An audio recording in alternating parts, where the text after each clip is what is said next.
Okay, all right. Can we get a sound check, Battle? Uh, Bossa Nova? But what? Bossa Nova? What? Chevy What is? Nova? Anyways, hey, what's up, guys? It's your boy Knox, And your boy Batical. and welcome to Neon Afterglow. Let's run that intro. Let's run that thing.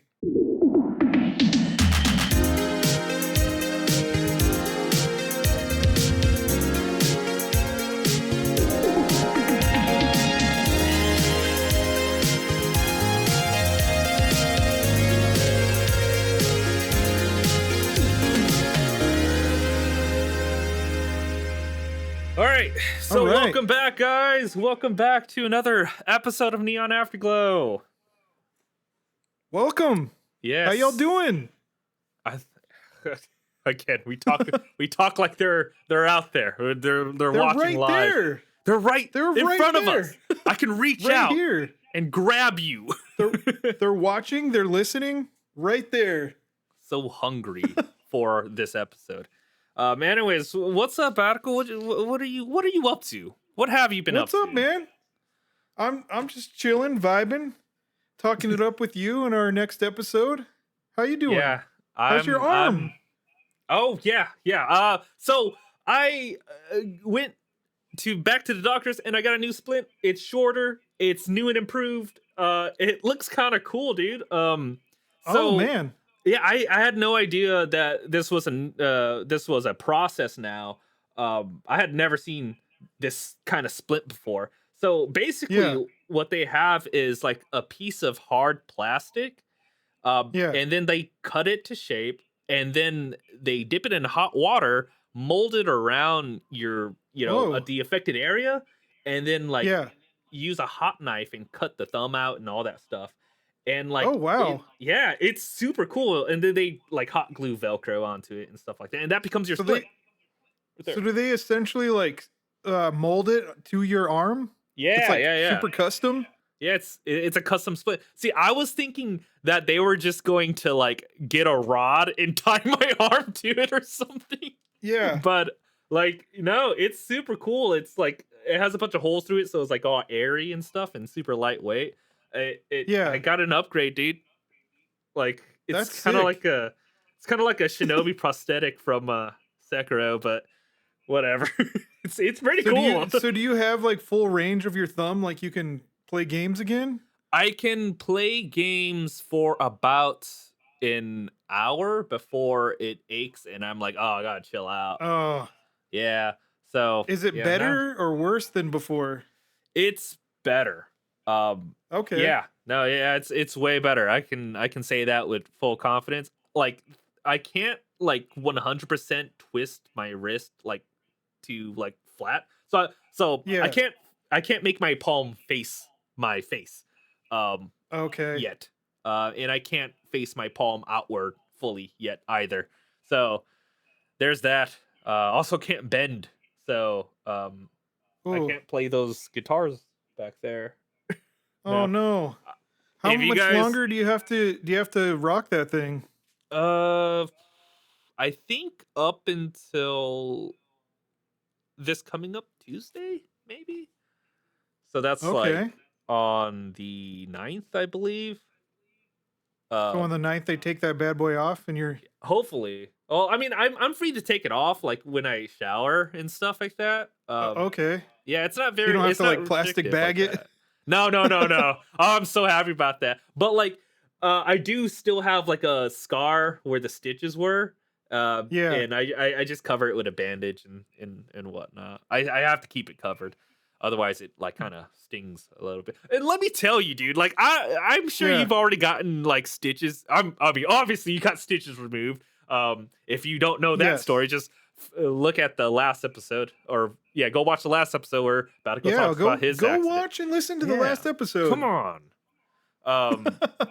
So like the lady was tearing into me. She was like, it's time Oh, to no. remove your stitches. And I was like, hey, is this gonna hurt? And she was like, no, you feel me pulling your skin. Yeah, I Oh. felt her pulling my skin, dude. I Did they felt her numb it or pulling- anything? No. Did they numb it? No. No? Oh my no, god. no. She like yanked my skin and just like hooked the scissors under the threads and we're just clipping it. I swear, dude, like any closer, she would have like cut my skin. And Oh, she pulled geez. so hard she made the holes bleed. Oh my God. Yeah, So it this bled when she was pulling the stitches? yeah. Yeah. So Jeez. Did she like at least do it like with a cleanly manner? Like I don't know what that means. Like sprayed it with like antiseptic or something or did she use like disinfectant or anything like that when treating it? no. I'm trying to Oh think. no. Yeah. No. What kind of yarnum shit is that, man?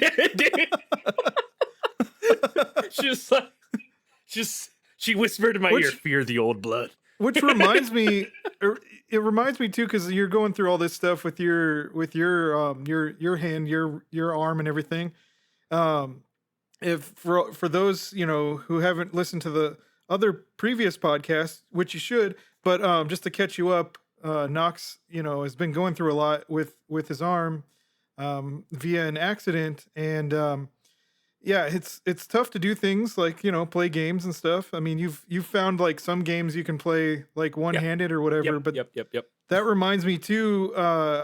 When I was like a while back, like a few years ago, I actually broke my wrist in like 4 places. And actually, it's a while back because to date the story a little bit, it was like when Bloodborne came out. Holy shit! Like maybe, yeah. And I did it skateboarding. I broke my wrist skateboarding, by the way. I was skating a pool, and it was one of those classic one more run kind of things. I'll do one more run and then I'll go. I got one more in me, and it was like, damn it, I should have not have done that last run because that's when I fell. Soulsborne games, if you will, like Dark Souls and Bloodborne, those kind of games. Mhm.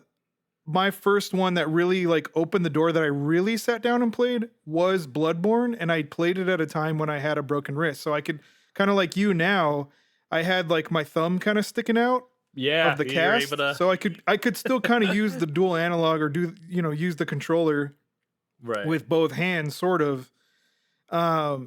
So, like I can only imagine what you were going through before with your hand, but yeah, like that really got me into those kind of games. I know I'm going to get probably hate for this because a lot of people are like, you didn't start with Demon Souls or Dark Souls. And it's like, yeah. I haven't. All right, they're gonna hate me for this one too. I've not touched Demon Souls at all. Like, period. Never played it.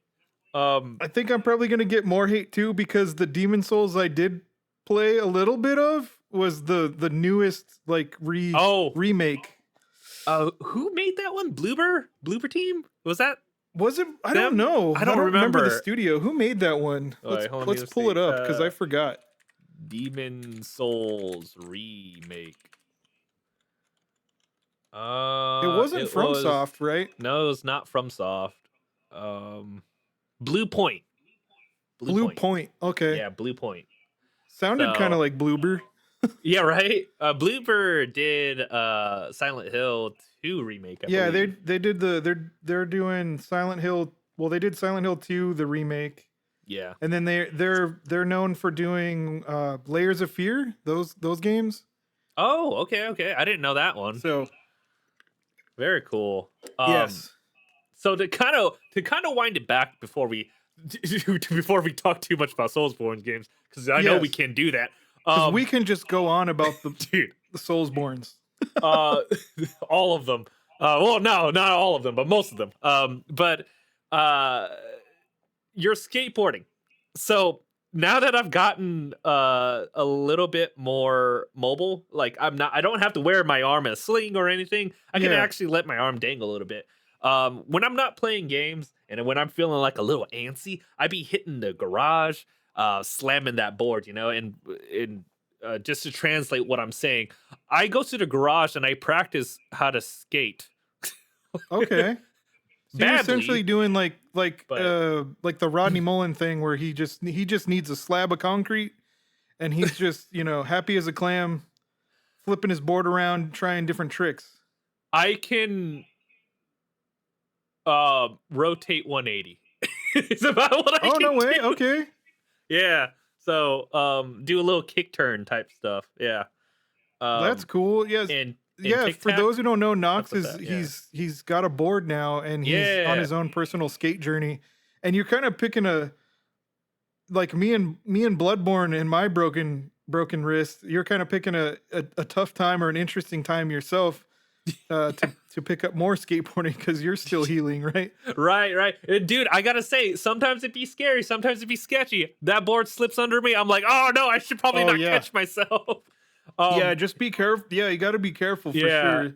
I Like, dude, is your do you put it in a sling or anything, or are you just no, I out let it there free. I let it free hang. free hang, Yeah, free handing?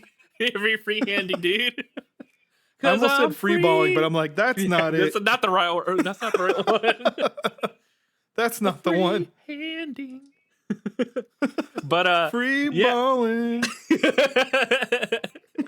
But I've been trying to trying to work on the basics. Yeah. And one of the basics I'm trying is an ollie, right? I mean the Okay. foundation for everything, right? Yes. How? How am I supposed to do that? I've been following like Skate IQ, right? Yeah. And it's just not clicking for me. I don't know what I'm doing wrong. If it's foot position or what, but Batical, my skate Yeah. expert, please. I need help. Um So if you're yeah. having trouble trying to get your ollies right, you got to remember the simplest steps is number 1, it's pop, so it's popping that back tail, right? Okay, Pop that but back tail with your all right, back pause. foot. Pause. Pause. Yep, What does pop. pop mean? What do you So mean by pop pop? to pop the tail is you can even practice that kind of being off your board if you want to be a little bit safe about it. Just take your back foot, which depends on your stance. If you're regular or goofy, for me, I'm goofy, so it's my left foot and back primarily. And you just kind of be off to the side and then slam on that back tail. Just pop that board up. Literally pop it up. You'll hear it make this satisfying kunk sound, you know what I mean? Like the wood hitting the concrete if it's your concrete floor or whatever in your garage. So just kind of pop it literally, like slam your foot on the back of that tail until you feel like you're comfortable with watching that board kind of pop up. It'll pop up, right? That's what your goal is. And you can do that and practice that without being on your board just till you get the feel of getting your foot to do the action. And then when you're on the board, there's a series of steps that follow thereafter where you would number one, like we said, would go back to popping the board with that back foot. You'd pop it with that tail. And then there's kind of an action you have to do simultaneous, which is to jump with it. Jump and slide kind of have to be done at the same time. So it's like pop, jump, and slide. Those kind of have to work together. The jump and slide is literally you pop the board from the tail, you're jumping with it. Okay? You're jumping with it, and you're sliding that front foot across the top of the board, the grip tape part, right? Let me see. I don't have like I'm gonna do a little visual. I have my phone right here. So your board's gonna do like this deal. It's gonna pop from the back. It's gonna pop, and you're gonna jump, and then you're gonna slide your foot like this. Okay, and then you're gonna level it out. When you slide that foot, that front foot, you're going for leveling the board out because when it initially pops, it's gonna go up at an angle like this, like whoop, and then you're gonna level it out and come down. Okay, so pop, jump, slide, slam down, slam them feet down, slam them down. And that's also what you want to do later when you start feeling more comfortable. You want to get the hang of like seeing the board underneath you and slamming those feet down when you're leveled out. And a good way to kind of gauge that is if you're looking at your board, look at the bolts. You know what I mean? The bolts on the top, like the hardware. Look at the screws and like pretty much if your feet are on those screws, you're pretty much leveled out. Okay. Okay. Okay, so Then as far as that foot position goes, then some from your explanation, my because I ride goofy as well, my yeah. right foot Okay, should cool. be like towards the middle of the board. If you're doing an ollie, you could even practice if you want to do okay, so for me, Bigger Right. ollies means my front foot is a little bit further back. So it's going to Right. be past those front bolts, Okay. maybe towards the middle, or Maybe if I towards the want a middle. really big ollie, I'll be even further back than that, like a little bit past the middle. Okay. But you don't want to go so far back that you're like, focusing all of your weight on the On the back tail. That's yeah. too Right. Right. much. Okay. Okay. All right. Okay. Dang. So I'll have to and try use that. the like your back foot that does the popping action. Uh huh. Use sort of like your toes and the ball of your foot to pop it. It's going to be kind of on the edge of that tail, Okay, right? so Like a that's little another bit. thing, right? So like Yeah. when I tried that, because like I was listening to Skate IQ as well. When I tried that, my back foot felt kind of heavy, um, and I Okay. don't think that's right, right? Like I shouldn't feel like I'm like slamming the board. Or I should feel like I'm tapping the board into the concrete below me, right? You're kind of you're that's a good observation. You're kind of doing a bit of both. You ha- that's why I'm saying you should try to like just practice having your board on the ground like off to the side and practice taking your back foot and just popping the tail until till it feels right to you, because there are some things in skateboarding that are just kind of a feeling, like you have to just kind of do it a few times until it feels right for you. One of those things also includes like where you put your front foot, like your front foot placement, like how far back you want to slide it. My advice would be take your front foot and just put it just behind the the bolts in the front, like just behind that. So not quite the middle, just a little bit like closer towards the front. And try doing it from there. The reason why I say that is because especially when you're starting out, it'll help with your balance because you'll be a little bit more centered. You won't really have like high ollies, but your goal right now is to just get off the ground, even if it's like an inch, right?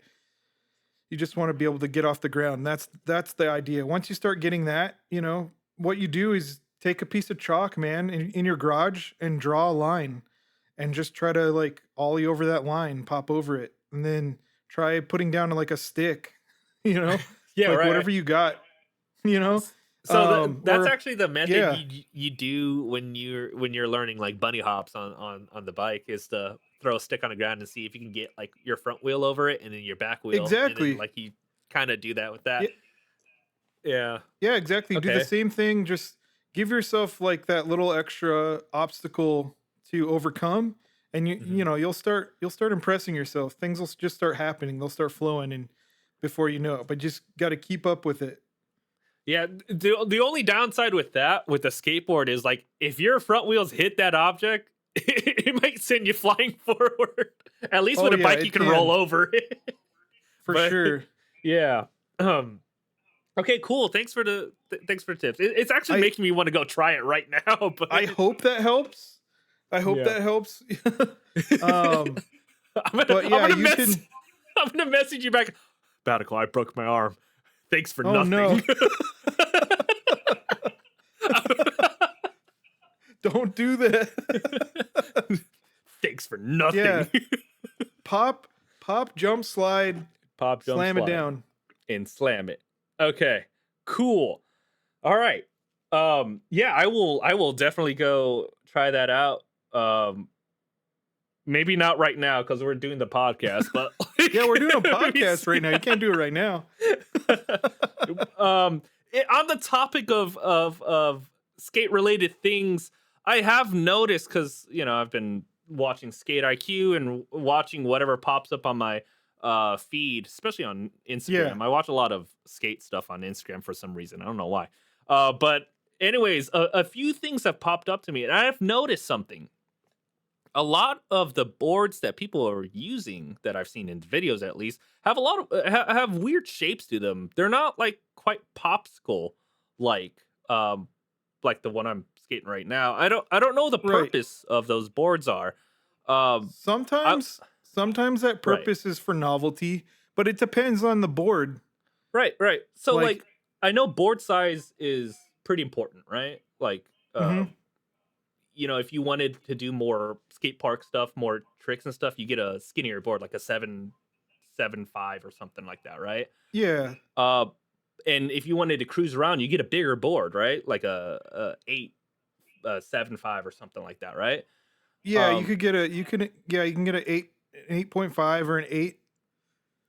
but There's I've bigger ones now. There's like these jumbo boards too. Yeah, yeah, yeah. So Like like ultra wide. that's exactly what I'm talking about. Cause like I've seen people at the park, not Yeah. in person, but on video, right? I've seen people at the park with these big boards, and they're still doing these flip tricks. They're still doing all these things. So it makes me wonder: is like, does it matter now? Like, I It's when it comes down to that, yeah, it's really just personal preference. right. It's Cause really just a matter like some people are liking these wider boards. One, because forgive me because I forget who makes them, but there's like these wider, almost like popsicle slash egg shape looking boards. yeah, yeah, I yeah, forget. yeah. Yeah, have you seen those? I forget who makes them. I feel bad because I don't remember the maker of it, but uh, I digress anyway. The whole thing is that the person writing it they like the room, right? Like they literally like the Clearly, room for it's their feet, yeah. and they like the ability to just like skate in like pools and stuff Mm-hmm. and through transitions, and just because they're so wide they just kind of like bloop just pop up onto the coping and the edge of like the the quarter pipes and stuff like that. So I don't know, I've just seen people like those bigger wider boards for that because they just kind of get up over shit and they're just Mm-hmm. up on there Right, grinding right. away. Yeah, let me send you a picture of they're made by Welcome. Okay. Yeah, so or at least Welcome makes these So board shapes. So you see that so board shape? Yeah, right? that board you're showing me Mhm. looks a little bit more like, dare I say, old school. Like it looks like 80s, early 90s, like kind of fishtail boards, but it does Right. appear to have some level of concave to it. Right, right, right. And I've heard that too that like I've seen people in the comments saying like, "Oh, I guess retro's making a comeback now." And Yeah. yeah, I is that true? I don't know. Th That's always kind of been a thing. Like there are people that do prefer riding that kind of board. Again, I would say more transitional skaters or skaters that like skating pools and stuff like Mhm. that. They will generally have a fishtail board like that Oh, okay. from what I've observed at the skate parks and stuff like that. So, but again, I mean, somebody might want to just they could do street stuff on that thing if they want to. Uh, but the versatility of the popsicle board is nicer because both the front and the tail, although minutely different, are roughly the same, So if you do a 180 and you flip around, right? Or you're on the other side of the board, it's kind of the same Right. versus a fishtail board. You can't really like, if you do 180 from the nose, you can't really like switch it, switch it up and like pop out of it too easily Mhm. because it's very small, Right, right, very right. narrow. Okay. So, but it just depends on the way they want to skate. If they don't ever want to skate switch or really do anything Oh, um that's another thing. You can't really skate switch, fakey out huh? of it, Yeah. Yeah, yeah. or yeah, fakey out of it either, yeah.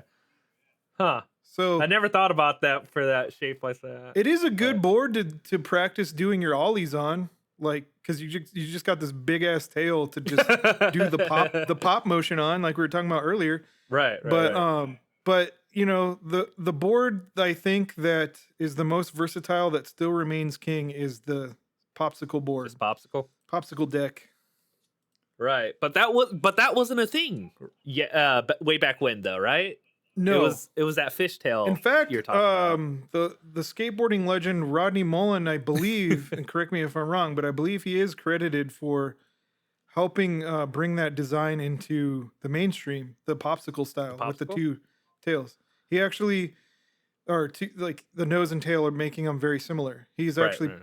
as far as I know, responsible for like helping design that, which is crazy. That was like mind blowing when I learned that. Oh, wow. Okay. And So for like those who it don't know, just a quick recap on who Rodney Mullen is. He is one of the founding forefathers of skateboarding, especially in terms of like flip tricks, aka kick flips, all kinds of stuff. all Gotcha. kinds of freestyle flatland stuff. He really, just like Knox here, he did a lot of his skating. I believe he was on a farm or something like that. And he lived on his parents' farm growing up, and then like he just had like a slab of cement, and that's just kind of where he practiced. So he learned all these flip tricks and really like outlandish tricks that a lot of people weren't doing because he had to be really inventive. Hey, don't put me in the same sentence as that professional man. Like, But my point is that like you could skate anywhere. right. You can skate in your garage. You can skate off like a curb. You can skate on a parking block. You can whatever you want. Yeah, I will As long as you're say, having fun. right. I will say that I have tried the streets, and it is not a fun experience. It's really bumpy and it rattles my legs like hella hard. Yeah. Um, Well, speaking of weird boards, I got one for you. I'm gonna go ahead and send it to you right now and show you. But okay. check this bad boy out. What? What is that? Is that Switchblade? It's an Emmanuel Guzman switchblade board from Santa Cruz, and yes, Yo. it's exactly what it sounds like. It's like a switchblade shaped board with grip tape and everything, and it's like painted up to look like it's got the design to look like a little Yo. switchblade. That's crazy. Like, what would you use? That's what This is for novelty, right? This is just for novelty. this There's is a no very novelty board. okay. Yeah, there are boards like this. There's all kinds of weird ones. $300. Like I've seen like pizza shaped ones and stuff.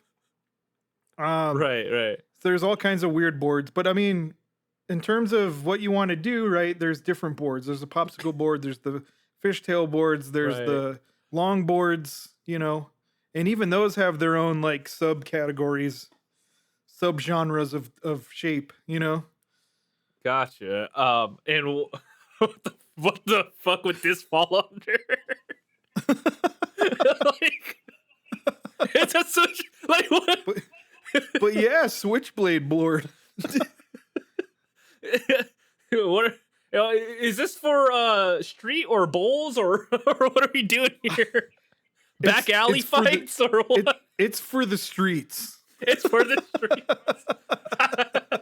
That's what I thought you were talking about when you were initially talking about different shapes. No, I was like, I was I've talking seen about some like pretty weird legit, shapes. not. I was talking about like legit shapes, not this crazy ass thing. Yeah, there's all kinds of weird skateboards. So yeah, the other shape. I don't know if I can top this shape now because there was another shape I wanted to show you, and now it looks like like mine is normal compared to this. Just edit it later. But no. Welcome had a collab with Elden Ring, and that's what kind of like made me think about board shapes and stuff because I saw hell the yeah. Ronnie board here. I'll send it to you on Discord. Oh, that's sick. Yeah, right. It's really cool. I'm a sucker for Ronnie. But like, I wanted to get this. Board. No, I'm just kidding. I wanted to get this board because it had Ronnie on it. It's cool. But I looked at the shape of the board and I was like, "What the fuck is this?" Like that shape is a trip. It's got like kind of like jagged edges and stuff. That is trippy. Like imagine doing a pop shove it, but you miss, and then like you and it like, hits your shins, ankle or something. Yeah. That is very Elden Ring, though. Oh yeah, you get punished for using the weapon wrong. That's very Dark Souls of them. You get punished for failing at your trick. It just tears up your shins. Ah! I was trying Damn, to do, dude. Yeah, You died. Well, You your died. shins died. But yeah, I don't know what this shape would be good for. Like it's big, you know what I mean? It's like I think it's a 9 for the most part, something. like looking at it, the concave is kind of where it needs to be. It is an interesting shape. Yeah, it's trippy, but like it still has a pretty good looking functional nose and tail from what I Right. can tell from the picture. So I mean, you could pretty much still maybe do tricks on that thing. I don't know. It might be a little weird to do a kickflip or a heel flip though. Right? I don't 'Cause, know. like you might I'd be have to missing ride some one and chunks, try right? Dude, imagine But cutting yeah, the grip tape for that. that is a fascinating shape indeed. So the only one that has a normal-ish shape would be the Radon one. Oh, So really? Okay. let me I grab want to that real say I quick. saw that one at a Zoomies. Why I didn't you walked pick through it a up? Zoomies and they Uh, had one. Oh yeah, Yeah, okay. see, they're pretty Yes. normal shapes. Kind of like That one's sort surfboardy, of in the vein of a fishtail right? because it's got a pointed, at least from what I can tell, unless there's like some mad glare on that picture, but it looks like it's got kind of a pointy nose to it. Right, right. But yeah, no, that's that's the one of the normal ones because they have I think they have a Melania board as well. Okay, that'd be But cool. I don't know what shape it Does is. it? It, I it might can't be a tell regular from the shape. image too well, but is he riding on his tiny horse? That always cracked Yes, me up. yes. Rodan and his tiny horse. Yeah. Okay. So a little bit of lore here. Did you know that he learned gravity magic just to continue riding his horse? Yes. Yes. Yeah. Okay. But his Cool. horse still looks like he's not having it No. when you play the game. Yeah, I He know. He still looks looks like really he's like, sad. God damn it. He looks so sad. He looks so sad. Think I gotta say Elden Ring is like has been one of my favorite Souls games so I far. Yeah.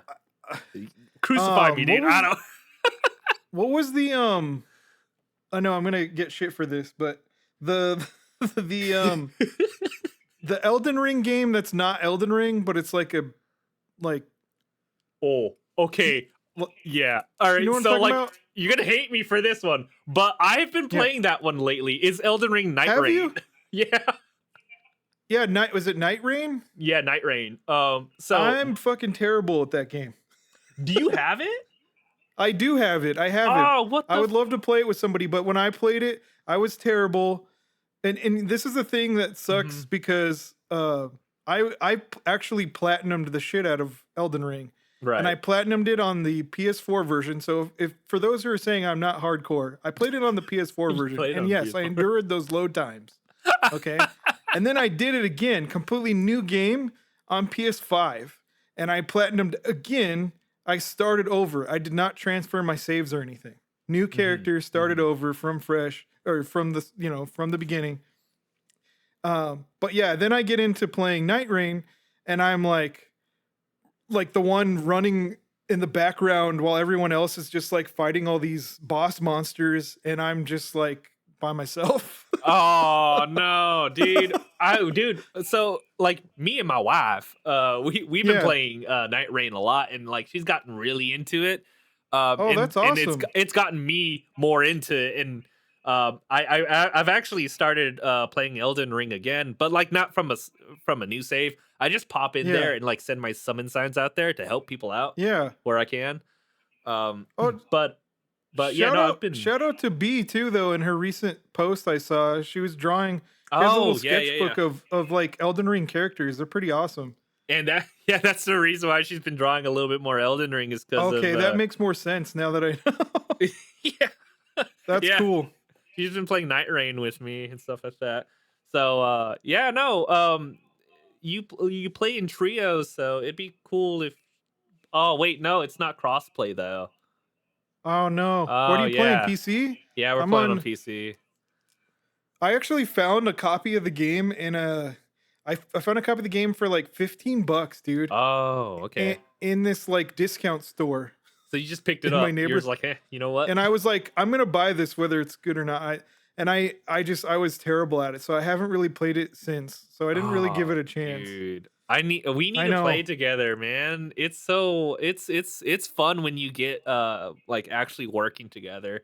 It's surprisingly fun. Yeah. I thought I would hate it because like, I don't really it's not quite a battle royale, but it kind of feels Yeah. like it because of the circle and all that stuff. It's pushing Yeah. you towards a goal and whatnot. But Okay. it's almost like an extraction shooter, but like not minus the shooter part in Elden Ring, right? So I was Um, when I first played it, I was taking down this dragon and everybody like the other two players like ran off without me. yep. And I was working this dragon down and I was like this close to beating it by myself. I just had to hit it like one more time. And then the Mhm. game did this thing where it spawned me over to them. And then Whoa. I didn't get to finish killing the dragon, and I was like, God damn it. Yeah, yeah, yeah. So you got to be really I was quick like, in. Yeah. yeah, So one of the strategies is you have to be really quick in there. You got to pick your fights. Like yeah. bosses like dragons and like magma worms and stuff like that, They're because just the those guys are peon in there too. bosses. No, they're not peon bosses. They're great if you can do them, but like because they're so tanky and they take so many hits, it's not Ah, worth doing them because it just they're eats up time so much consuming. time. Yeah, it just eats so much Okay. time. Yeah. Well, let's take Night Rain out of the equation because that's its own Okay, thing. cool. And I as much as I really like that game, that's its own thing, right? Um, Yeah. as far as like Elden Ring goes, uh, what's what is your like go to build if you were to Uh, say like you know are you what? like tank hits or do you roll around or Yeah, that's probably my other thing too, is like usually when I play Souls games, I'm very tanky. oh right I'm always like the fighter slash like barbarian kind of guy. You know what I mean? Like right I like to just hit stuff with heavy objects and swords. you So don't have to I think put a so lot of my much. yeah, I put a lot of my stats into strength and dexterity type of stuff in most of the games. Okay. Which those games usually no exception, except for like Bloodborne.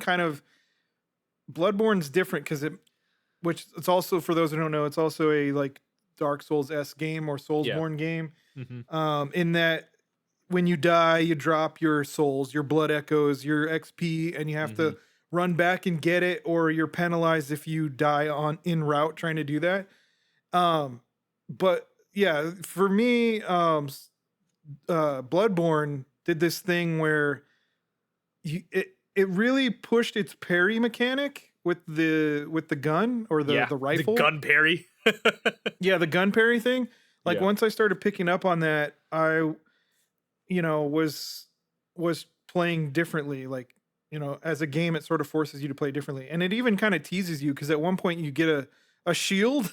Yeah, And yeah, yeah, you're there's right. like one shield in the whole game, which for those who don't know, Dark Souls, it's sort of like predecessor, uh shields are a big deal. Like Hmm. you can block and kind of do like parries and things with your shield. Also in Elden Ring kind of too. Yeah, yeah, yep. Um but in Bloodborne, when you get the shield, it's like a fucking joke. Like it I just gets remember that. you basically just get knocked back and get the crap kicked out of you. Yeah, so like when I got into Bloodborne too, and Bloodborne was like one of the more recent titles that I've beaten. Sekiro being the most recent one, but yeah, when Which I got into Can I Bloodborne, just pause for a moment yeah, and give you props for beating Sekiro? I have not beaten that game. dude, you have to. It's so good. I'm stuck Like on Guardian Ape, and I'm not gonna lie. Despite my platinum in Elden Ring and my platinum in Bloodborne, that game broke me, dude. Dude, dude That Sekiro Guardian is Ape. such a different game to play though. There's so many different things you have to learn in that game. That's like okay, so let me reel it back, right? So Yeah, I went into Bloodborne thinking that oh, I've played Dark Souls 3 and I've played Elden Ring. right. Bloodborne shouldn't be so different. It was totally different. I got my ass beat Yes, so very many much. times, right? But like you learn in there, you got the gun parry, and your rally too, right? So you can recover your health by attacking back. So it actually encouraged you to be a little bit more aggressive, right? Rather than Yeah, conservative and dodging around and stuff like that. And on top of that, like you didn't really have a dodge roll. It was like more of a dodge dash, if anything. right. Um, but like I learned I had to pick up and learn how to play totally different in Bloodborne. My favorite weapon was the Ludwig sword, the one that can turn into a great sword and then like into a Oh light yes. like straight sword. That was my favorite weapon. I think I beat the entire game with that one. So My favorite two weapons I find myself going back to a lot in Bloodborne is the scythe, like Gurman scythe, oh and yeah, then I just got that one. yeah, Beating the that game, one, yeah. and then just the classic, like the axe, dude. Oh, Because the cleaver or whatever it's I have called. like Yeah. I have like a cursed rune on it, and Oh. it's super powerful. but you can't really hold it for too long because it depletes your health. Oh, But it's okay. very metal in that it takes your health away, and it's a cursed battle axe. It's like that welcome skateboard, dude. That's all sharp and jagged. Yeah, yeah. So I um, mostly run around with the scythe with my build. mhm, I run around with the scythe, and then when I'm really in a jam, I switch to my cursed battle axe. right. So admittedly, I've beaten base Bloodborne, but I have not beaten the DLC because I never got it. Oh, Yeah. so that DLC, Mhm. I don't. Is it? So feel free to correct me on this, but I feel like whenever FromSoft comes out with a DLC for their games, it's like I don't know, 10 times harder than the base game, like the bosses. Is it just Are me? you Because I feel like are they're you talking like about Shadow of the Erd Tree? Are all you of thinking them, about it? all of them, Shadow dude. Like they all have some gimmick where like the you, bosses are just so extra. Um, you yeah, thought you like were in doing when good in the base game? yeah, like the I think it's if I recall, it's been a minute since I've played it, but if I remember right, like one of the final bosses of the DLC in Bloodborne is the Orphan of Kos. Mhm. And dude, I okay, so by the time I got the DLC, I was already on like New Game Plus Plus Plus. Oh boy. Okay. Uh-huh. And for those who don't know, just to save you some time, anybody getting into the Souls games, uh, do not go to New Game Plus unless you're really, really, really hardcore. Uh, if you're gonna get the expansion, because the expansions will actually, or the DLCs, whatever you want to call it, they will scale with your New Game Plus, I got and some your bad bosses will news. be so extra. I Dude. I literally spent. I'm not gonna lie to you. I'm both ashamed and prideful in admitting this, but I spent a good month just trying to defeat the Orphan of Kos in my game because he was so difficult. I even played in other people's games. I would join their game, they would summon me, and I would help them defeat their Orphan of Kos, like pretty much no problem. But in my game, everyone would die. Like I would try to bring people in to help me, they would die. And it would just be me, the last man standing every time until I finally one day just I like beat him and I was like, oh my God. I have some really bad news, dude. Yeah. I knew Game Plus because I just wanted to see Yeah. stuff. So like I'm on New Game Plus, so if I ever decide to get that fucking DLC, I'm gonna get my ass beat so hard. Well, good luck. Yeah, I don't think I'm going back, man. I don't know. I want to, but like maybe I'll start a new game. I don't know. You know what though? You beat Sekiro, so I believe in you. I think you can do it. Okay, but okay, all right. So like, let's move on to Sekiro then, because like I thought that game drives me fucking crazy, dude. I Yeah. thought that because I played Bloodborne, because like that's a more aggressive game, right? Right? You play it Yeah. differently than Dark Souls and Elden Ring. Um, so I was like, okay, so Bloodborne taught me how to be aggressive. In Sekiro, there's only parries and like everything's all actiony and really really fast. So I just have to Yeah. apply what I learned in Bloodborne to Sekiro. No, it didn't work like that. No. Not Yeah. at all. There's a lot of there's a lot of like parrying and So much parrying. That game is defensive built. blocking in that game, Yeah. So what I've which I'm learned not good is at. so what I've learned is that once you learn how to parry or parry dance, right, is what it's called, is Yeah. when you keep tapping the I think L1, I believe. Is it Yeah. L1 to parry, right? Um Once you learn how to do that, the game becomes like pretty manageable, dude. Like Yeah. yeah, just focus on your parries, man. Like even that ape you're on, you can parry a lot of his moves apparently. So like once I learned that, I took him down at least to All I the know is part where Guardian he Ape gets all yeah, crazy and he has a second centipede. form, which I'm usually Centipede. pretty much exhausted by the time he gets to his second form, and he throws shit at you. Like literally throws He shit at does. you. And it's extra humiliating. You're right. Yeah, yeah, dude. So I would dodge the shit, right? Yes. Uh, and then that centipede, there's Parry a the certain shit. move. There's a certain I'm move just that kidding. centipede does, and you can parry it, and like it builds Yeah. up so much stance break on that thing. So Okay. yeah, just watch out for that. Just remember, there's a lot of things you can parry that I didn't think you could parry, but you can. Yeah. Um, and in that game, Makiri counter is going to be your best friend as well. A lot of things you can Makiri counter that I didn't know. On an interesting note that's kind of related to this too, shout out to Genjo for sharing this with me, but she read some article about that this generation, like these newer generations and like older, there is a different psychology in their way of thinking regarding the games they grew up playing.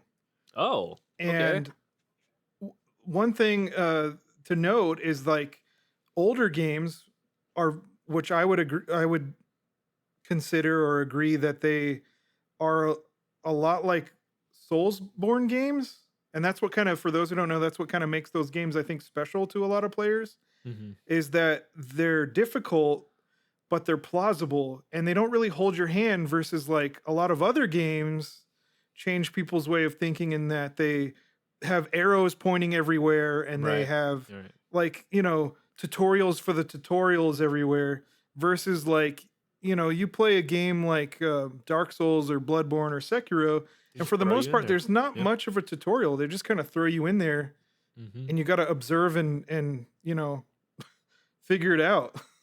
Yeah. Now that you mention it, a lot of the older games definitely do just toss you into the world and are like, yeah, go figure this out. I mean, there are like some examples, like I don't know, like Legend of Zelda, Ocarina of Time, or Yeah. or whatever that kind of pushes you in the Yeah. direction. But like once you get past like the Great Deku Tree and stuff, like everything becomes kind of Yeah. a suggestion, and you kind of It's figure it like out you're on your on your own. own. Yeah, yeah, pretty Spread much. your wings and fly. But yeah, there's a certain thing I love about these Souls games is, and it's just that like the not no hand holding type of thing. I Yeah. I remember when I played Elden Ring for the first time when it came out, and I was just like, damn. Especially since they moved to an open world, I was like, Yeah. oh shit, like Yeah. this is Yeah. big. Like, how am I supposed to? And then you just kind of I don't know what it is about Elden Ring, but you move forward and you just kind of do things and it's really hard to explain, man. It really is. Yeah. But I Well, feel like everybody should experience Elden Ring at least in a once. similar vein to kind of marry Yeah. the ideas of skateboarding and Souls born games is that they both have you trying and trying and trying again until you get it right. Right. Like in skateboarding, you're learning a trick and you're just dedicating your time to like learning that kickflip or that ollie or whatever, your tray flip, whatever. And you're just doing it over and over and over and over and over and over until you finally get it. And then when you do, it's oh so satisfying. And in the same light, like when you're playing a Dark Souls game or an Elden Ring or whatever, you're same thing. You're getting your ass beat by this boss, but you're learning the patterns. You're learning their movements. You're learning when to roll, when to parry, when to whatever. And then when you finally defeat it, it's so satisfying. Yeah. It's just Yeah. there's nothing like it. And I think for It's me too, true. like that's what drew me to those kind of games was I Y- already sort of have that way of thinking or that mentality, maybe Right, because of right. skateboarding or older games. I don't know. Right, right. I will say, like, I think the main theme, uh, that's not regarding the lore or whatever, but when it Yeah. comes to players, is never give up. That's basically it. Yeah. Like straight Yeah. up, and it's really funny too because like on the Bandai Yeah. website, the merch store, there's an actual soapstone thing that you can buy that lights up and it says "Never give up" on it. Oh, that's cool. Yeah. I didn't know that. That's awesome. So If I may add too, I would say the other thing that they have as a theme is not only to not give up, but to embrace failure. Yeah, And I think that is yeah. that's something that's kind of fascinating is that we're like sort of it's sort of like, beaten into us growing up, like in school and stuff that because you're graded on everything or whatever, and it's just like you literally fear failure.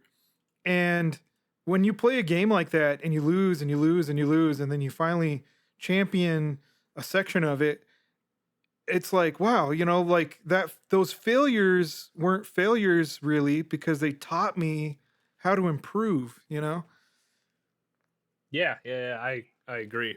It's and then when you finally do it, you see in your eyes God slain or something like that. Yeah. um I know too. That feels so good. God slain. dude, it makes me feel so badass when I was like, I Whoa. slayed a god. But I got the quote wrong. It's don't give up. Not never give up, but don't give up, which Never is don't even give better. up. Right. So I threw you the picture of the little LED lamp from the Bandai Namco That's that's shop, cool. right? That's From cooler than the Elden Ring. Yeah. Minecraft torch lamp. I agree. I don't know how big it is, but last I checked, it was kind of expensive. But I have a weird question though.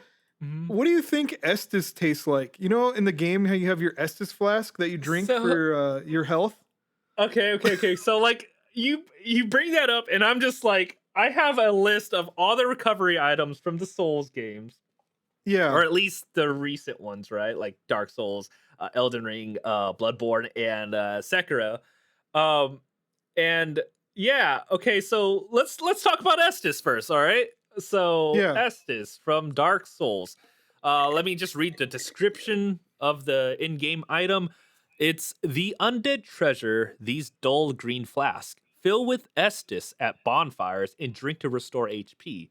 The journey of the undead has always traced the bonfires, and no journey of import has been made without the Estus flask. So Estus flask has been with you since Dark Souls 1. Yeah. Um, and the way to upgrade it is through bonfires, right? You do your bone shards through the bonfires, the undead bone I'd shards. like to think it tastes like Sunny Delight. That's what it looks like, right? When it's filled up. That's exactly what I thought. And like, you know what the funny part is like I don't like Sunny D because it burns Yeah. the back of my throat. And I think that's what Estus Flask would do to me. I think Sunny Delight is just chemicals anyway. Yeah. It's definitely not juice. Dude, I and like the thing that it does to your character when you drink it too, it looks like it Yeah. fucking burns. I Yeah, it swear, does. dude. I I agree, think it that's does. drinking straight fire, if anything. If any, dude, it's probably like orange juice with a ton of cinnamon inside of it. Blood vial, Yeah. probably. Like from Bloodborne? Yeah, like from Bloodborne. Uh, I would not partake in that one.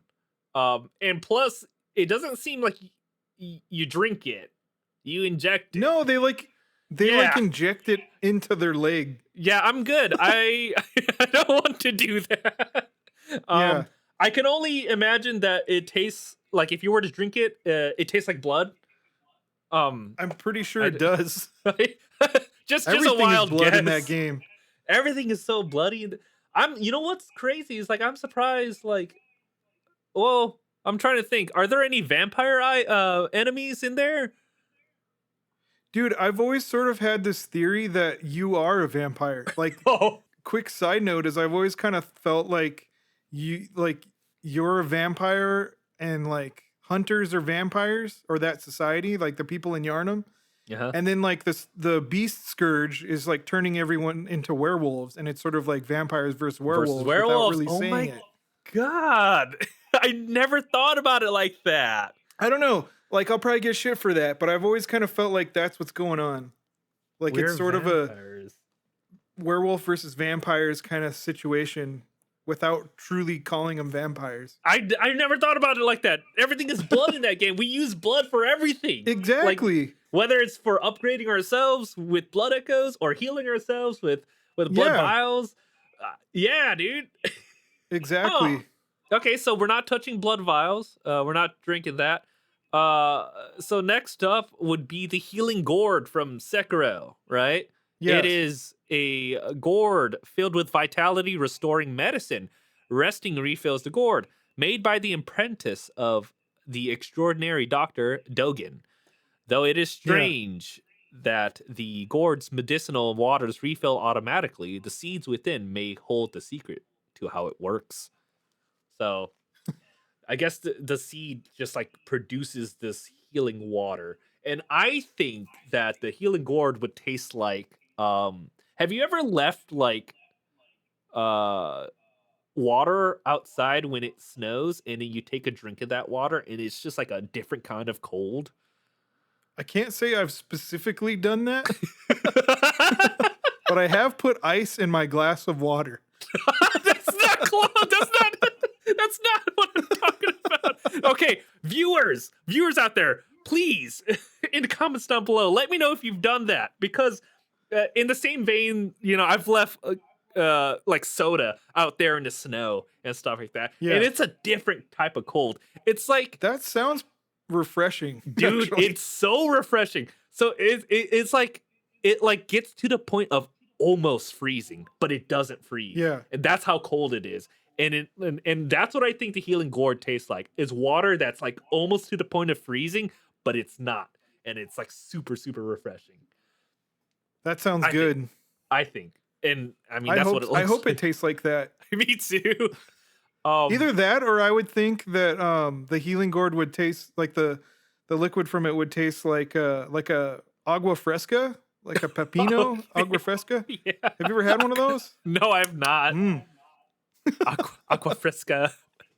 agua fresca. There was Mm, a there was some lady who was on floating around on TikTok like a while back who yeah. I guess discovered aqua fresca and she didn't know what it was and started like renaming it to spa water or something like that. And like she got dragged so hard for it. Was it a white lady? Yeah. Uh, it's not yours. Stop it. It's That's not yours, lady. You stop that. dude, dude, spa water, man. I was like, what the fuck? Um, so yeah, I'm definitely taking a sip of healing gourd for sure. I'm drinking that. Yeah. I'm drinking it multiple times and resting for it to refill so I can drink it again. All right. So the final healing item we have is the flask of crimson tears from Elden Ring, right? Yes. This one is the item Which feels like a description. rebrand of the Estes. I think, dude, I swear. But the description of the item is a sacred flask modeled after a golden holy chalice that was once graced by a tear of life. Filled with crimson tears, this flask restores HP with use. Rest out of sight of grace to replenish. The one washed up on the grave site was sure to die until this flask offered its gift of rejuvenation to seek the Elden Ring. So Pretty I epic description. yeah, it's pretty crazy. Like all the items in like every Souls game has such a like if you really wanted to get into lore, you have to read the item descriptions of like Oh every yeah. item That's in right. in I the mean game, right? that's true. That's another Yeah. thing with those games is the Mhm. storytelling is masterfully and It's so strangely good. told through the environment and Mhm. descriptions of things instead Right? of it just being force fed to you with like a bazillion cutscenes. Yeah, you have to sort of piece it together. That's why, like, talking earlier about like Mhm. Bloodborne and my theory on it, someone else can have a completely different theory on it. I've heard all kinds Right, of right. different ones. And the same thing with those, with like Elden Ring, Right, it could right. be all kinds of different stuff. Cuz essentially in these games you like get tossed in, well, minus Sekiro, but like essentially you're nobody. You're a nobody. You're just there. You know what I mean? Yeah. You just happen to be there. So like I And love I kind of love the whole thing of like everybody's big epic stories happening around you and you're kind of supposed to be a nobody, you know? yeah. It's very cool. But okay, Absolutely. Flask of Crimson's Tears. Are we drinking this or not? What do you think this tastes like? It says it's filled with crimson tears. I don't know what that means though. That sounds like bloody tears. Like That's what it I sounds think. gross. But like it's talking about like golden holy chalice and stuff like that. So I can only imagine it feels warm. So it has to be. I want to say it's like some kind of like red cider or something. I don't know. Like Something. a Yeah. like a hot apple sake. Yeah, yeah, something sweet, because like in this game, there's a lot of tree stuff, you know. Yeah. So I'm thinking Yeah, it's like there tree is. sap or Very something. much tree themed. There's like lots of trees. The The Erd tree. Elden Ring is the tree hugger Souls game. Yeah. Well, Except you burn that shit down. yeah, exactly. I was about to say you burn it down. Never though, mind. So. You know what would look good here? An Elden Mart. Let's burn the tree down. Yeah. I would like a parking lot for Torrent, please. Burn that tree down. Can I just give a shout out to another consumable? It's Yeah, not sure. quite a health item, Okay, yeah. but yeah, the go for it. Homeward Bone. Homeward from- Bone, yeah. Homeward Bone. That thing looks weird. Is it just me? It looks like a boner. Yeah, you're right. I always wondered if that was like an inside joke from Software. Yeah. So the Homeward Bone. I was just gonna approach it like kind of wholesome and nice, and I was gonna say, you don't know how many times that Homeward Bone like saved me, and like I was like, I didn't think I would use this as much as I did, but like now that you say it kind of looks like a fucking boner, I don't want to ruined use it. it anymore. I've ruined it. I'm sorry. I'm taking the long way back to the bonfire. I'm not using the Homeward Bone anymore. Well, the Homeward Bone, it's a consumable that transports you back to a safe location or the bonfire. Right. But the base one, like you lose your souls, which is your currency or your XP in the game. Right. And yeah, I've always thought it was funny looking. And they've sort of kept that theme throughout the Dark Souls games. It always looks kind of questionable. So Sorry if I ruined that for you, everyone.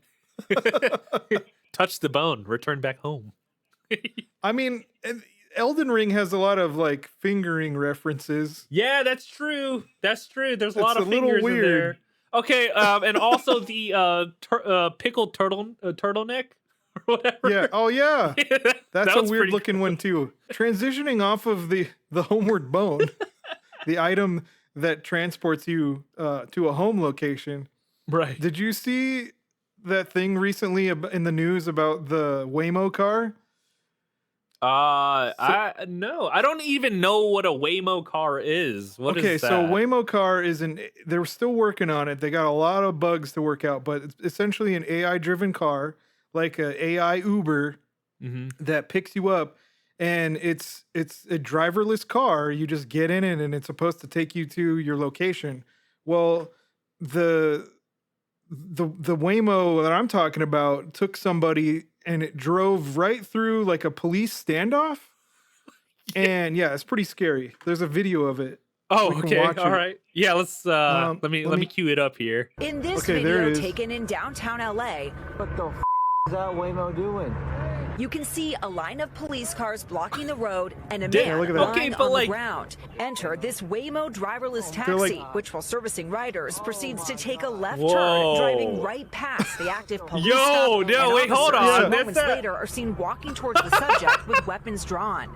Waymo telling NBC News that when its robo They're in the taxi process of came across arresting the this guy, scene, and this thing it just turned into drives an through. unblocked They're area like, where "Hey, other guys, cars were just- also driving, just and that it coming quickly through." left. In a All statement, right, the but, company like- saying safety is our highest priority. Safety is our highest priority. I'm so glad they weren't like having a shootout though. Dude, okay, so When- like does Waymo even okay, this begs the question then. Does Waymo know when something's happening on the road, like be it not only a police thing, but like let's say Yeah. a crash happens or something. Like is it aware of that? I think it's supposed to take that stuff into account, but to be honest with you, I don't know how it would take that into account. Like an Oh, you're abrupt, like a crime you right know, there happening, right? impromptu Yeah, that's police fair. takedown. Yeah, Yeah. like how would it know? It wouldn't have known. So like that's I like can you really blame it? I don't know, man. I don't think Yeah, that's a so. tough one.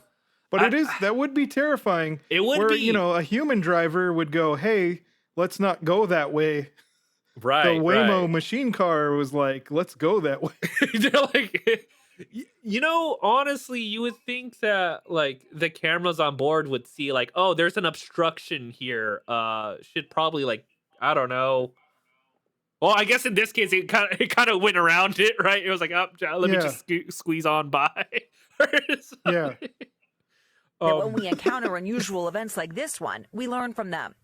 Will it ever be possible to train a driverless car on every single potential traffic scenario? so there's that No. that too, right? And that's the No, you catch with this can't. technology. That's impossible. That's The question impossible is, to can you ask. train it on enough that it makes few enough mistakes that you're willing to tolerate the mistakes? According to Waymo's data, their self-driving cars have 90% fewer serious Dude. crashes compared to a human Okay, driver. I mean, that's But their kinda vehicles understandable, are still though. facing challenges. Yeah. Earlier Yeah, this year, a passenger the got stuck in a safety of Waymo that, after the car 'cause repeatedly human error, circled around a dude. parking lot at the Phoenix Right. airport. This car is just going in circles. Yeah, look at that thing. No And a driver. federal investigation That's is now underway. crazy. I into didn't even know Waymo's this was a repeatedly thing. passing stopped school buses with lights flashing. Is this And like as for this latest incident, is this Tom, like LAPD tells normal NBC over? News I that the feel like I'm living in the past. Like I'm living in a Yeah, they have stone those- age, man. Like what? They is have this those normal? in the major cities. I believe they're in LA. Okay. I don't know if they're in New York or not. But Are yeah, you- they're If given I've the never driven in opportunity, one. would you? Okay, but if given the opportunity, would you yeah, I would try it. get into a Probably potential once. I'd shootout? probably do It's it gonna once and then the novelty will wear off. I'm like, eh. Do you like talking to your driver, Batical, while you're taking trips? No, not usually. Unless they're cool. Boy, do I have stories though. One time I sat in the front. I'll never do that again. I won't get into that. That's for another podcast. Oh no, dude! I'm imagining all the worst things. Like, did he like, did they like grab your thigh or something? No, I just wanted to go home and they were Oh. like talking. They were like being very preachy and Oh no. Okay. Yeah. Let's, pushing religion and stuff. And I was like, oh God, I just want to go home. I don't Oh, need God, this you right now. say. Can we talk about something else? Nothing against that. It's just, There's a time and place. There's a time and place. And Yeah, it that was was just not the time nor place, right? yeah. Yeah. But yeah, so that's Well- that's the thing that just happened not too long ago. Is a Waymo robo-taxi drove through a police scene where they're in the process of arresting some guy. Yeah. Thankfully, it wasn't like a shootout or something. Right. Yeah, right. They had their weapons drawn though, so it could have easily Yeah, they turned did. into one, right? Yeah, they Um, did. You're right. So I don't think you can't fault them for this, dude. You really can't. Like, it sucks for sure. Yeah, But like again, he's absolutely right. You can't account for all these like different scenarios and things that happen on the road, right? Like I Yeah. highly doubt the Waymo car would react in time if like say, oh, I don't know, a semi flips over right in front of it, right? Like yeah, it wouldn't know what to do in that situation. right. Like I don't know. So But in that Yeah. situation, a person would just be like, I'm eh. turning around. "That I'm going to avoid this." Yeah, right. Right. So It's just sort of Um, intuitive. I think that these cars are cool for the fact that like it is kind of like preventing all these human related crashes. Cause like I'll be honest, man.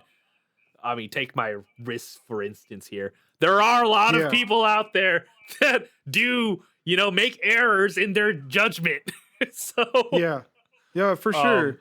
That's true. I mean, there's definitely human error, and like he said in the video or the news report, they can't possibly learn every scenario, especially right now.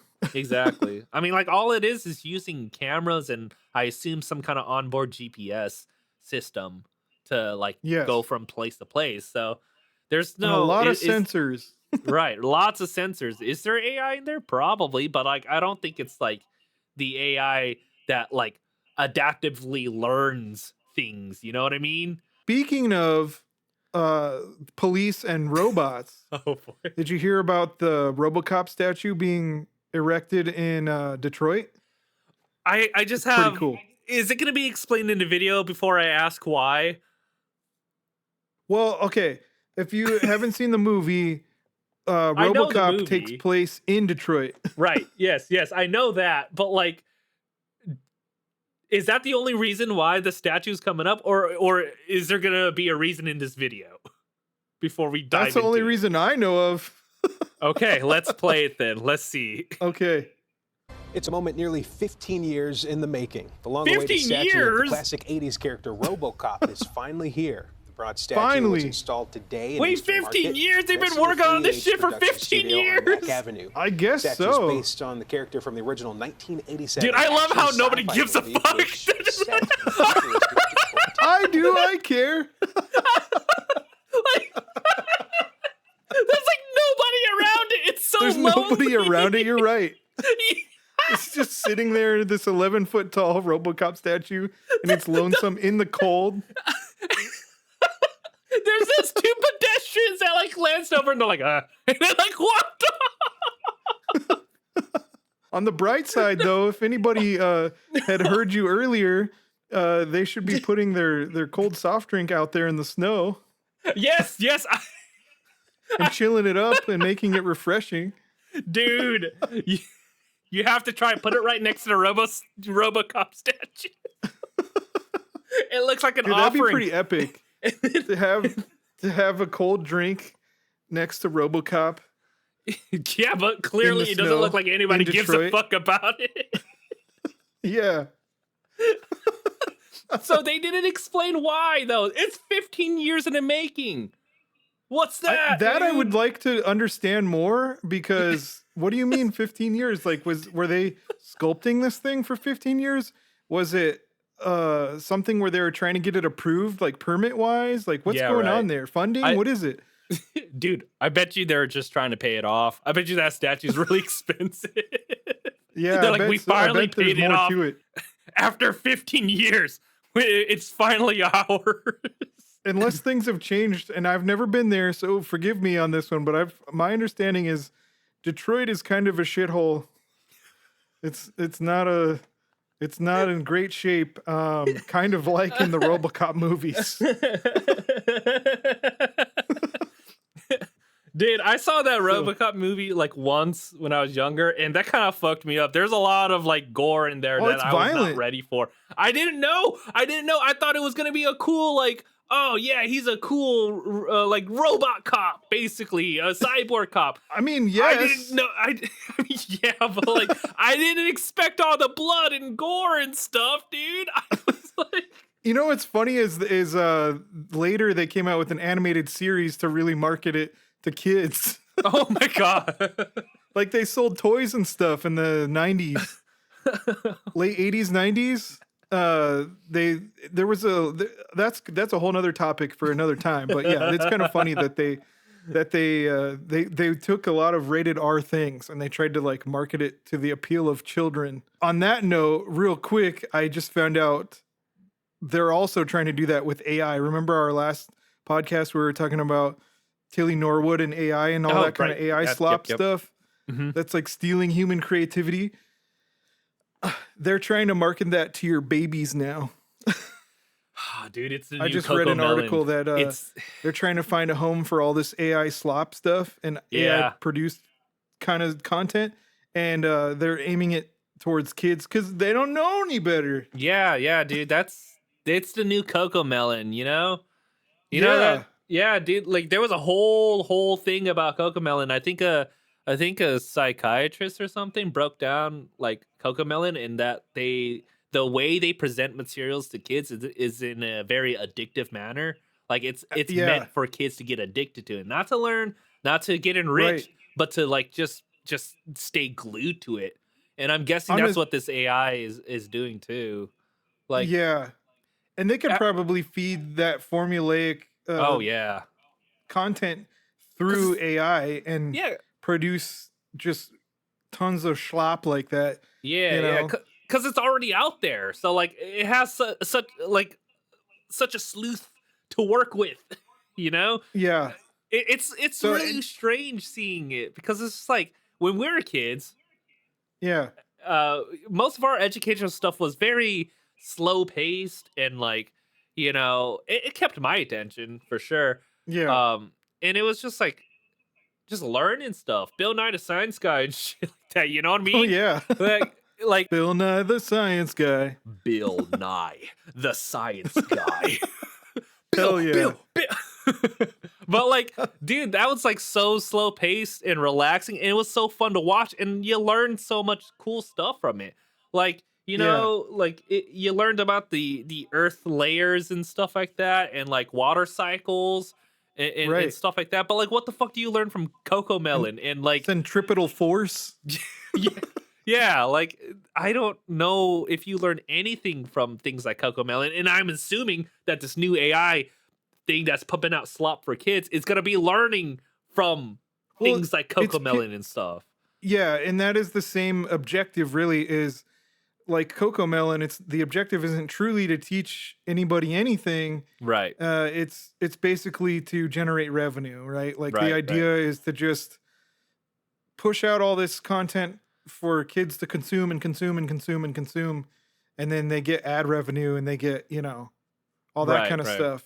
So it's kind of disheartening because it's true. I mean, I hate to say it, but like babies and kids, they don't know any better. And like, I'm not, like you and I, we got to a point where you're watching cartoons, you're watching movies, and you're like asking yourself, how is it made? I don't know about anyone else out there, but like I used to ask how it's made, and I'd be fascinated with the extra features on my Oh videos, my like god. my DVDs or my Blu-rays that would Yes. show Yes. you behind the scenes things, and you don't really get that anymore.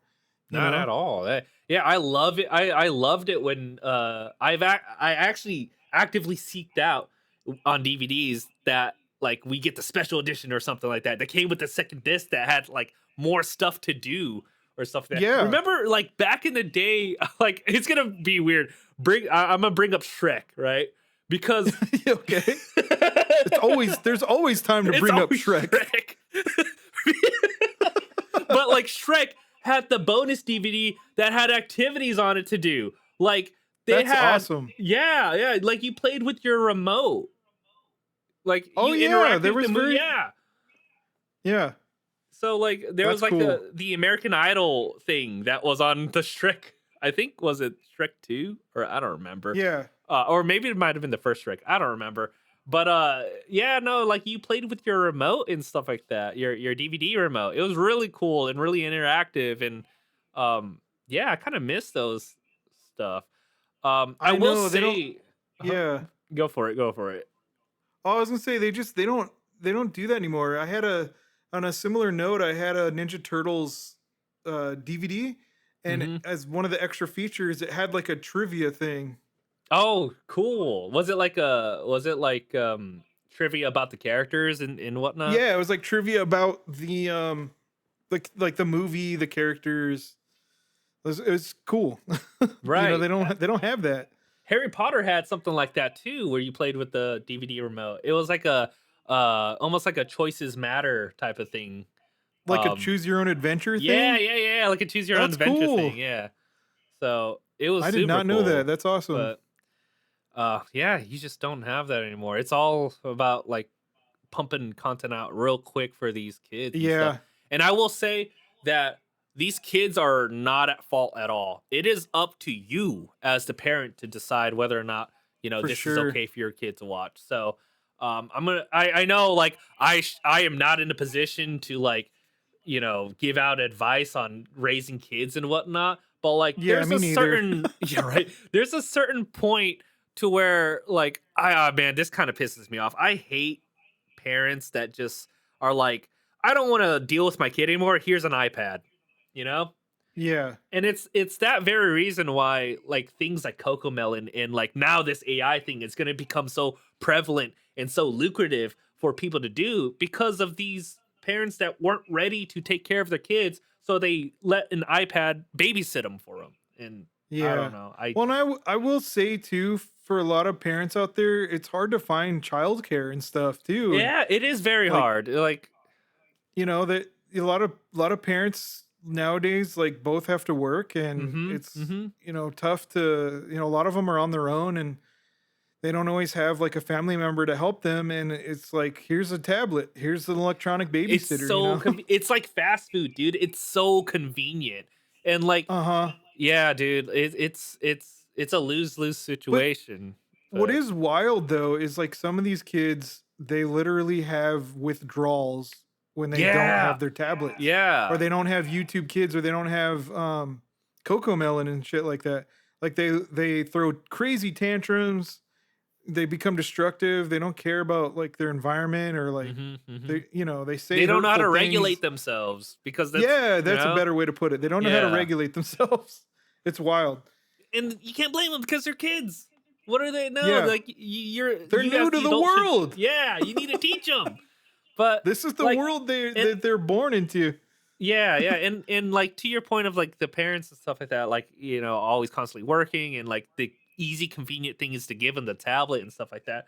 Again, I urge you, you are the adult and you have the conscious choice to, you know, give them. Yeah, sure. All right, so give them a tablet, but like make sure you Yeah. know what they're watching, and make sure like you're giving them the good things to watch, enriching things to watch. Yeah. You don't Well, want your and I think it's yeah. hard for parents to know too, though, because there's just so much of it, It is, but like you you have know? you dude, but you have to do it. It is your Yeah. responsibility as a parent, man. You brought this life into the world, so you better take care of it. But they That's all. say they say like the one of the best things really is just that human to human interaction, like Yes, the yes. parents talking to their kids like they're people, and they'll grow into it, they'll talk right back to you in, Mhm. a similar fashion, and speak coherently with full-fledged sentences, and, complete sentences, and, versus like there are reports of kids just consuming Cocomelon slop or type things. I'm sorry to just pick on Cocomelon because there's a lot But of like other things, Cocomelon but is just, it's so it's kind of one of prevalent, the culprits. You're right. It's a big culprit. It's such a big Hmm. culprit. But Yeah, absolutely. but again, you and I, you know, people can dismiss our, I guess, advice and things our opinions because we don't have kids, right? So like, Yeah. what do we know, right? We don't know. We don't know. I don't know. We don't Go know listen to me. nothing. I'm just giving my 2 cents out there Shout out to and my nieces whatnot. and nephews, though. They're not Cocomelon kids. No, they're not Cocomelon kids. Oh, man. Thank you so much. Big shout out to their parents. Woo! Shout out to the parents. uh, so speaking of childish stuff, since we're nearing the end, I think it's time, since you did your show and tell last time. Yes. I guess it's my turn as well. Yeah. It's your turn. On my desk I have here and like I'm not even joking. I always have this handy on my desk. It is an Irish penny whistle. So What is that? it is I a sh- instrument. Yeah, so it's like a flute type of instrument. It's like a recorder, Okay. but like cooler because it's made out of metal and it's Irish.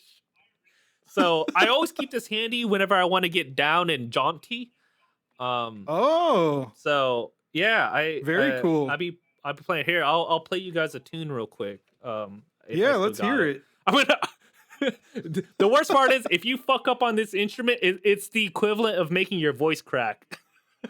Like no, for real, dude. It sounds just like it. It's a very pubic instrument.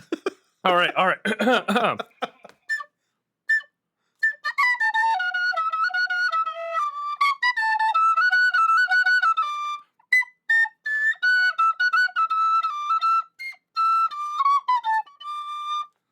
I don't know if you could hear that, but there you go.